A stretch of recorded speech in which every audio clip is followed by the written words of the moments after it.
The words drifted through the crack in my future mother-in-law's living room door, stopping me cold in the hallway with a bottle of wine in one hand and my engagement ring catching the afternoon light on the other.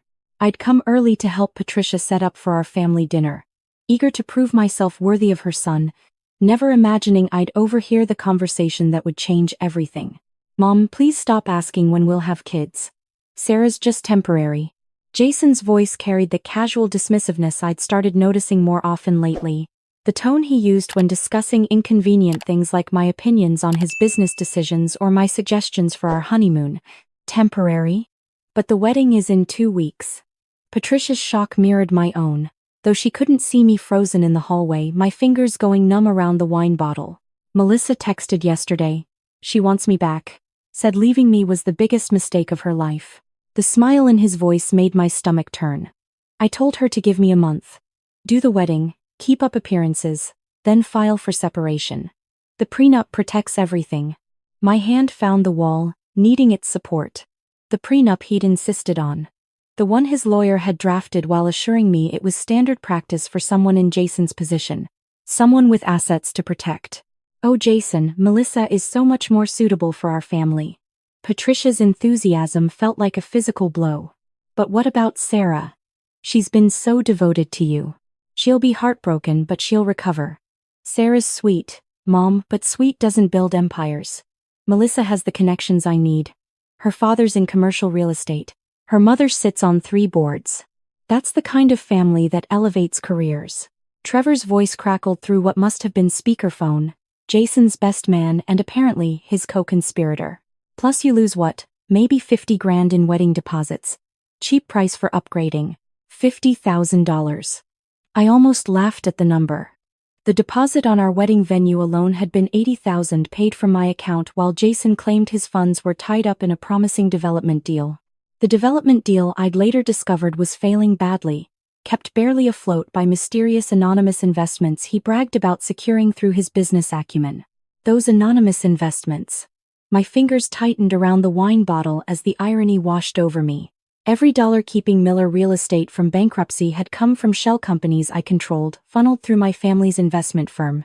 $3 million over 3 years, carefully structured to look like impressed venture capitalists betting on Jason's vision rather than what it really was, his fiancé desperately trying to help him succeed while hiding her own wealth. "But she took such good care of me during my treatment," Patricia said, and my heart clenched despite everything. "All those visits to the hospital, the way she sat with me during chemo. That's not nothing, Jason. That was the hospital staff doing their jobs, Mom. Sarah just visited like anyone would. She's nice, I'm not denying that. But nice doesn't change the fact that she works in medical sales making what, $70,000 a year? Melissa's modeling contract alone is worth more than that. Medical sales, the cover story I'd created 3 years ago when we met. Because lead researcher and attending physician at SF Medical Center specializing in oncology and bone marrow transplantation with a salary of $400,000 plus research grants felt like too much to reveal to someone I just started dating. Especially someone who'd proudly told me about his self-made success in real estate, about building his business from nothing through sheer determination. "I just wish there was a way to thank my donor properly," Patricia continued, her voice thick with emotion. "Whoever gave me their bone marrow saved my life. Sometimes I fantasize about meeting them, telling them what their sacrifice meant." I pressed my hand against my mouth to keep from making a sound. The bone marrow donation 3 years ago had been one of the most painful experiences of my life, physically and emotionally. The extraction procedure, the recovery, the weeks of keeping it secret from Jason because I wanted him to love me for who I was, not what I'd done. I told him I was at a medical conference when I was actually in surgery, donating part of myself to save his mother's life. "They were probably just doing it for the money, Mom," Jason said dismissively. "People donate for compensation all the time. There was no compensation for this type of donation," Patricia said softly. "It was purely altruistic. The registry told me my donor specifically declined any payment. Can you imagine? Going through that pain and recovery for a complete stranger? Asking for nothing in return? Well, whoever they were, we're grateful." Jason's tone shifted, clearly ready to move on from the topic. "Look, I need to go. Meeting Melissa for dinner tonight. Tell Sarah I got held up with a client when she arrives, okay?" The wine bottle slipped from my fingers, but I caught it before it could shatter on the marble floor. Moving on autopilot, I walked back down the hallway, out Patricia's front door, and into my car. I sat in the driver's seat for a long moment, staring at the house where my future mother-in-law lived, the house whose mortgage I'd secretly paid off last year when Patricia had mentioned worrying about making payments on her fixed income during treatment. My phone buzzed. Jason's name appeared on the screen, probably the text he'd send to maintain his lie. Babe, got stuck with a difficult client. Might be late to dinner. Start without me? I stared at the message, then typed back carefully. No problem. Take your time. Then I called the one person who knew everything. The one friend I trusted with the truth about who I really was. Maya. My voice came out steadier than I expected. I need you to come over tonight. And bring a bottle of something strong. We have planning to do. Maya Rodriguez had been my closest friend since medical school. The only person outside my family who knew that I wasn't really a medical sales representative making $70,000 a year. She knew about the Chen family fortune, built on my grandfather's medical device patents that had revolutionized cardiac surgery. She knew about my position at the hospital, about the research grants in my name, about the trust fund I'd never touched because I'd wanted to make my own way. She also knew about the bone marrow donation, having been the one to drive me home from the hospital afterward while I'd spun elaborate lies to Jason about conference panels and networking dinners. What happened? Maya asked the moment she arrived at my apartment, taking one look at my face and setting down 2 bottles of wine instead of one. I told her everything. The conversation I'd overheard, Jason's plans with Melissa, Trevor's casual calculation of wedding deposit losses, Patricia's unwitting praise of her anonymous donor while her son planned to discard that donor like yesterday's trash. So what are you going to do? Maya asked when I finished, pouring us both generous glasses. I'm going to give him exactly what he wants, I said slowly, the plan forming even as I spoke. He wants to use this wedding as a stepping stone. Fine. We'll use it too. But not the way he expects. Over the next 2 weeks, I became someone I'd never been before. Methodical. Strategic. Quietly furious in a way that clarified rather than clouded my thinking. Every day, I played the excited bride, discussing flower arrangements and seating charts while privately gathering evidence of everything Jason had hidden from me. Day 1, I called my family's financial attorney. Within hours, I had complete documentation of every anonymous investment I'd made in Miller Real Estate. Every strategic influx of capital that had saved Jason's business from bankruptcy. Every time I'd quietly rescued him while he'd taken credit for securing impressive investors. The numbers were staggering even to me. $3.2 million over 3 years. Money I'd convinced myself was an investment in our future together. In supporting the man I loved while he built his dreams. Now I saw it clearly as what Jason had always seen it as, free capital from a source too naive to ask questions. Day 2, I visited Patricia at her home, this time announced and expected. She greeted me warmly, genuinely pleased by the visit. We discussed wedding plans over tea, and she showed me photos of Jason as a child, stories of raising him alone after his father died. He's always been ambitious, she said fondly, showing me a picture of young Jason in a toy hard hat. Even as a boy, he wanted to build things, create things. I'm so glad he found success despite all the obstacles. Success built on my money, kept afloat by my investments, sustained by secrets and lies. But I smiled and admired the photos, storing away every detail of her pride in her son. Day 3. I did something I'd been avoiding for weeks. I followed Jason to his dinner meeting, the one he'd claimed was with a potential investor from Seattle. The restaurant was Le Bernardin, expensive enough that I'd suggested it for our rehearsal dinner only to be told we should keep costs reasonable. Through the window, I watched him sit across from Melissa Vance, her perfect features animated as she laughed at something he said. I watched him reach across the table to take her hand, watched her lean in close to whisper something that made him smile in a way I hadn't seen directed at me in months. I took photos. Lots of them. Then I drove to Maya's apartment and let myself finally cry. He's not worth this, Maya said, holding me while I sobbed. None of this is worth him. I know, I said, and I did know. But it wasn't really about Jason anymore. It was about Patricia, who'd praised her anonymous donor while her son planned to betray that donor. It was about 3 years of hiding who I was to prove I was worthy of love. It was about every time I'd made myself smaller to fit into Jason's vision of an acceptable partner. Day 4. I met with the hospital's legal team to discuss something I'd been considering for months. The research I'd been conducting on targeted gene therapy for treatment-resistant leukemia had reached a breakthrough point. Johns Hopkins had been courting me for over a year, offering to build an entire research center around my work. We're prepared to make a very competitive offer. Dr. James Chen, the head of their oncology department, told me over video call. No relation despite the shared surname. Though I joked that perhaps we were distant cousins. Full directorship, unlimited research budget, your choice of team members. We want you to build something revolutionary. Can I have 2 weeks to consider? I asked. Take 3, he said warmly. But Sarah, I hope you'll say yes. What you're doing is going to change lives. What I was doing. Not what Jason was allowing me to do, or supporting me in doing, or even aware I was capable of doing. My work, my research, my breakthrough. Mine. Day 5 through 10 blurred together in a haze of wedding preparations and evidence gathering. I discovered that Jason had charged our entire wedding to business expense accounts, planning to write it off as a corporate entertaining cost. I found emails between him and Melissa discussing their future together, including house hunting in Pacific Heights neighborhoods I could buy outright but Jason could never afford. I found text threads with Trevor mocking my fashion choices, my career, my personality. Messages referring to me as the placeholder and practice wife. Plans for Jason's real future. The one that didn't include the woman currently paying for everything in his life. And I found Jason's actual financial records, obtained through methods I'd rather not detail but which involved my family's resources and excellent lawyers. Miller Real Estate wasn't just struggling, it was drowning. $600,000 in debt. Creditors circling. Only staying solvent because of regular mysterious cash infusions Jason attributed to his business genius. Day 11, Patricia called me. Sarah, dear, I wanted to talk to you about something. Her voice held an odd note I couldn't quite identify. I was going through some old hospital records, trying to find information about my donor for a thank you letter I'm writing. They can't reveal the identity, of course, but they did mention that my donor was a local physician who specialized in the exact type of cancer I had.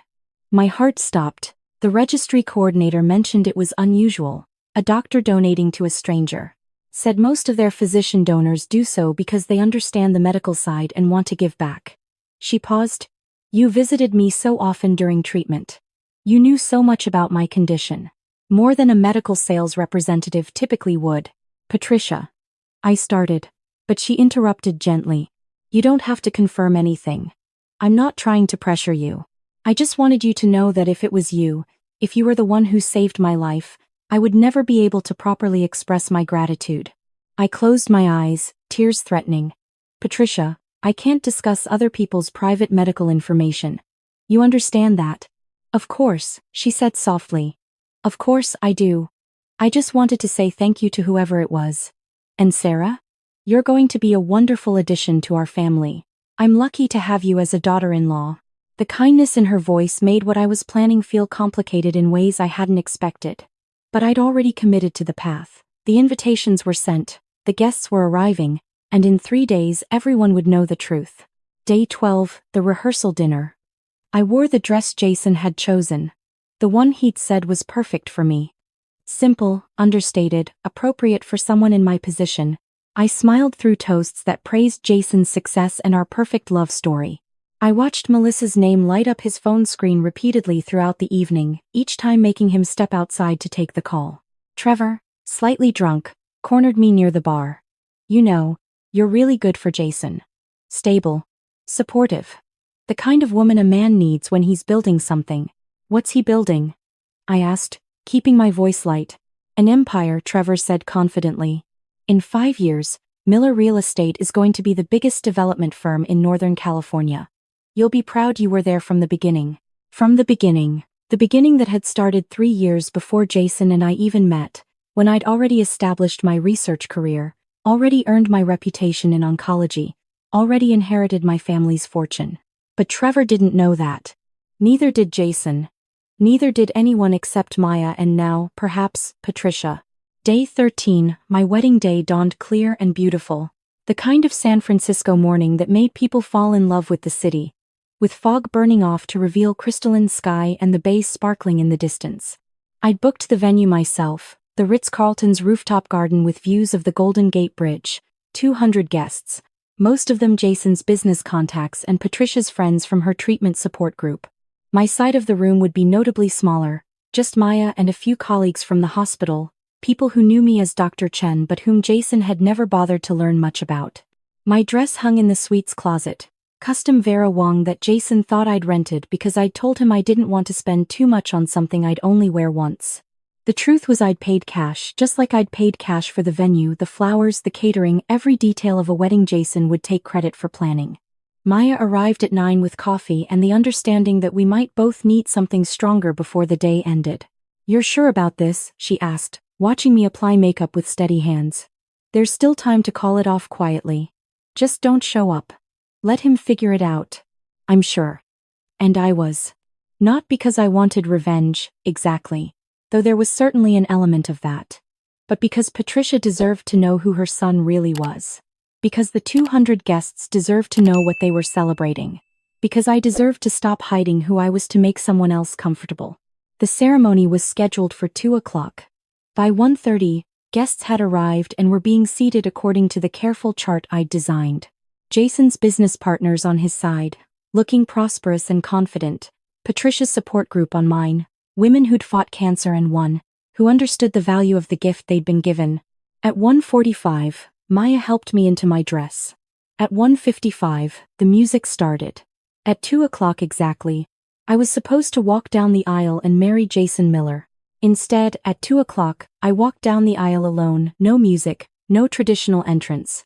Just me in my Vera Wang dress, carrying something other than flowers. I carried a folder. The confused murmurs started immediately. Where was my father to give me away? Where were the bridesmaids?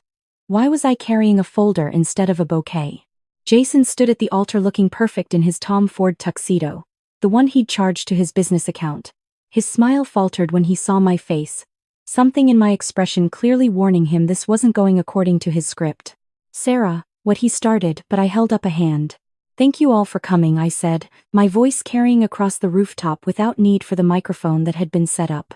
3 years of presenting research to hostile academic audiences had taught me projection. There's been a change to today's program. Patricia stood from her seat in the front row, concern crossing her face. "Sweetheart, are you all right?" "I'm fine, Patricia. Better than fine, actually. I just have some things I need to say before we proceed." I opened the folder, pulled out the first document.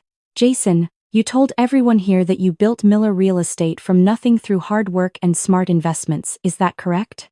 His face had gone pale. "Sarah, this isn't the time. Answer the question, please." Yes.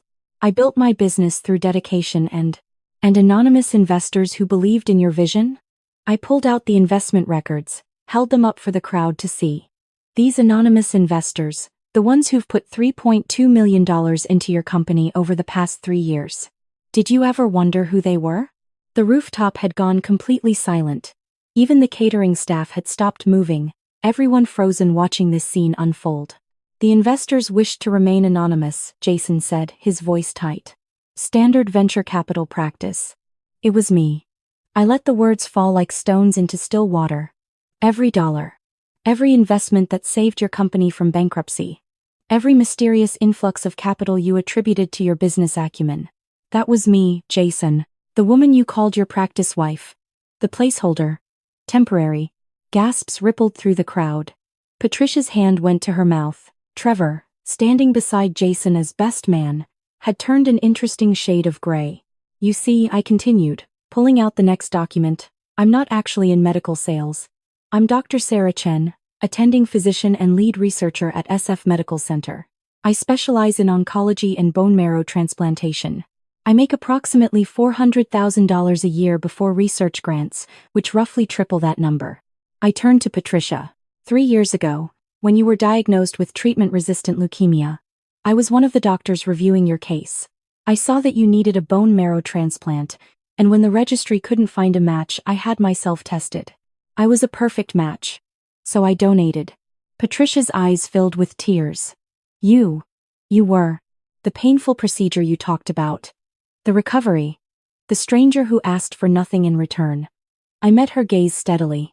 That was me. I saved your life, Patricia. Then I met your son at one of your follow-up appointments and we started dating. I never told him about the donation because I wanted him to love me for who I was, not what I'd done for his mother. Sarah, Jason's voice shook, either with anger or fear, I couldn't tell which. This is insane. You're embarrassing yourself. Am I? I pulled out my phone, connected it to the screen we'd set up for the ceremony's photo slideshow. Instead of romantic photos of Jason and me, the screen filled with screenshots of his text conversations with Melissa Vance. These are from last week. Your plans to annul our marriage within a month. Your discussion of how the prenup would protect your assets when really, Jason, what assets? The financial records appeared next. Miller Real Estate's actual status, the debt, the failing projects, the desperate situation masked only by my secret funding. The prenup you insisted on, I continued, was supposed to protect your business empire from me. But it actually protects my $50 million inheritance from you. My grandfather's medical device patents, my research grants, my investment portfolio, all of it legally separate from anything you could claim in a divorce. I turned to address the crowd directly. Jason planned to marry me today, then leave me next month for Melissa Vance, who's sitting in the back row trying to hide. Every head swiveled. Melissa, who I'd deliberately invited through a fake email from Jason's account, stood up to leave but found her path blocked by interested guests. Melissa thinks Jason is successful. She came back because she thought he'd made it in real estate. I smiled, though it felt bitter. Melissa, his company is $600,000 in debt.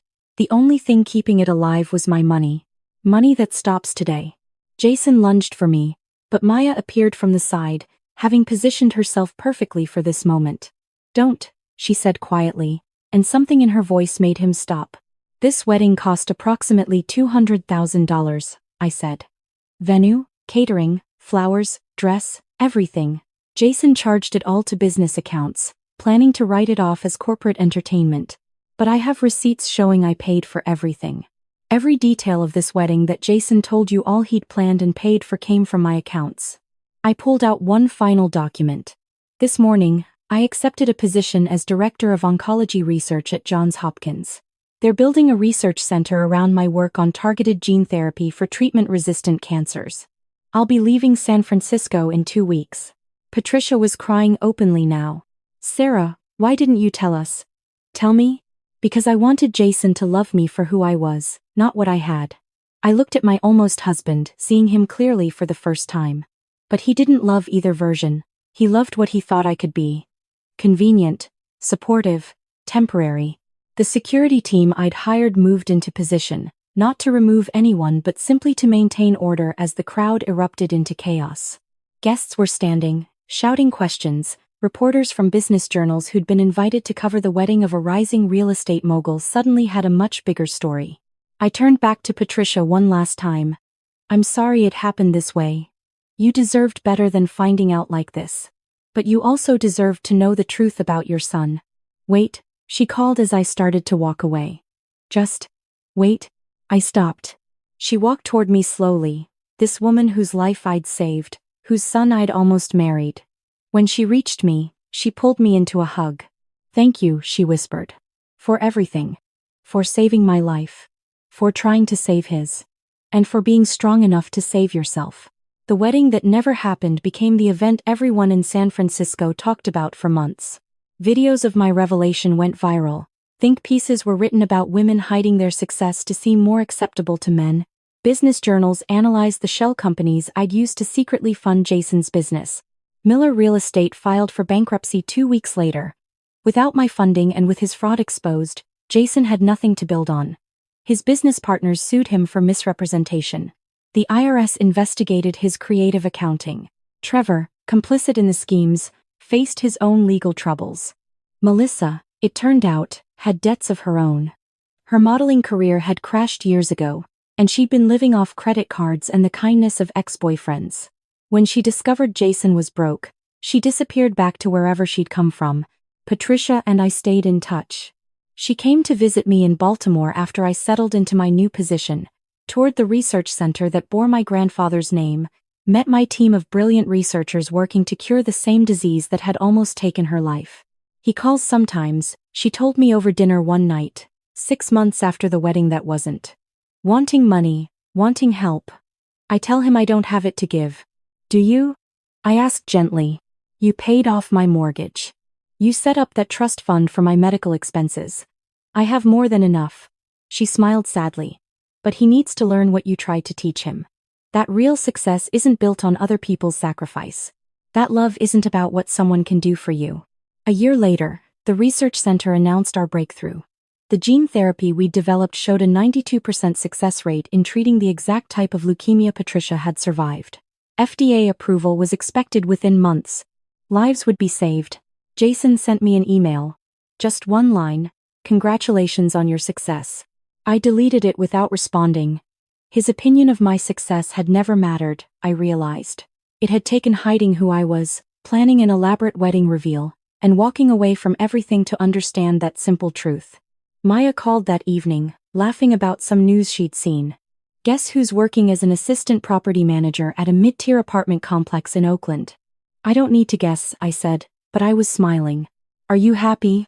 She asked seriously. Really happy?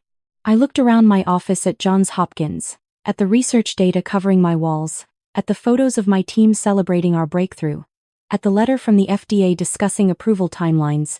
Through my window, I could see the Baltimore harbor, completely different from San Francisco's bay but beautiful in its own right. I'm exactly where I'm supposed to be, I told her. Doing exactly what I was meant to do. Under my own name, with my own success, hiding nothing. And that, I thought as I hung up and returned to my research, was the only happy ending that had ever really mattered.